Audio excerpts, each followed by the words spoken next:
नमस्कार साथियों, आज हम चर्चा करेंगे डीयू के इतिहास में प्रोफेसर योगेश सिंह लगातार दूसरी बार बने कुलपति। जी हाँ, बेहतर प्रशासन और दिल्ली विश्वविद्यालय को वैश्विक पहचान दिलाने का मिला इनाम। प्रोफेसर योगेश सिंह के कार्यकाल में लागू हुई नई शिक्षा नीति और क्यूएस रैंकिंग में हुआ सुधार। जी हाँ, यही सबसे महत्वपूर्ण चीज़ है कि कोई भी विश्वविद्यालय में अगर वैश्विक पहचान दिलाने में वो सफल हो जाता है तो उसके लिए बहुत बड़ी उपलब्धि होती है और उसी से ही उसकी वैल्यू बनती है।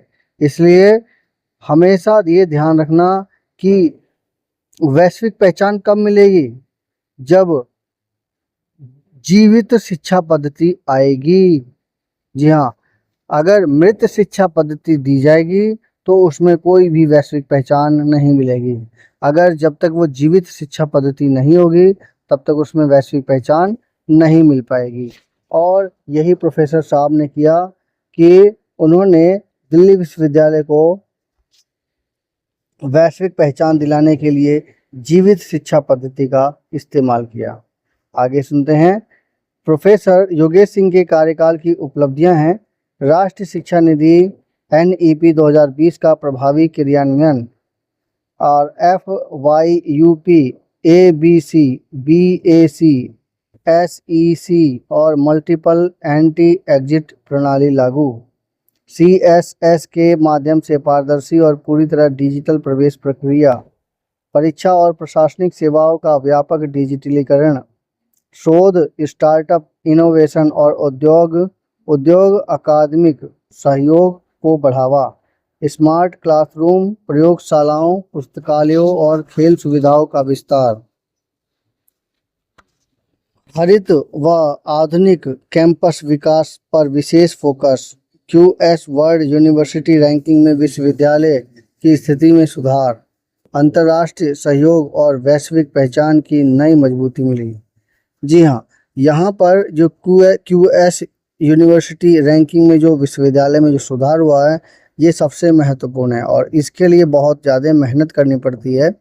आज दिल्ली विश्वविद्यालय, नई दिल्ली की खबर है, दिल्ली विश्वविद्यालय DU के 104 वर्ष के इतिहास में पहली बार किसी कुल गुरु को लगातार दूसरी बार यह जिम्मेदारी सौंपी गई है।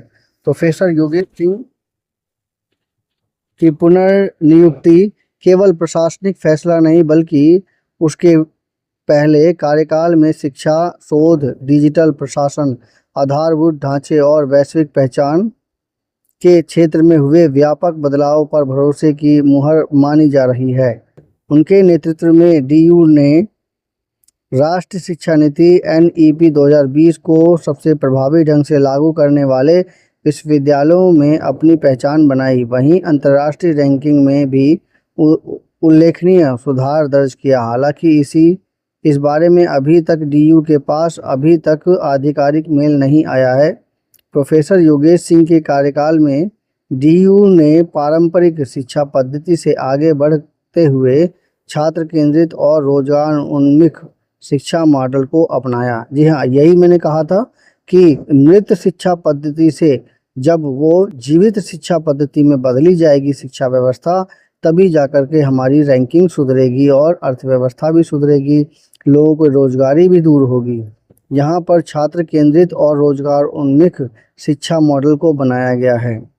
4 वर्षीय स्नातक कार्यक्रम FYUP मल्टीपल एंटी एग्जिट, अकादमिक bank of credit ABC, value added course BAC, skill enhancement course CEC और बहुविषयक शिक्षा को प्रभावी ढंग से लागू किया गया। इससे विद्यार्थियों को विषय चयन में अधिक लचीलापन और रोजगार के बेहतर अवसर मिलेंगे।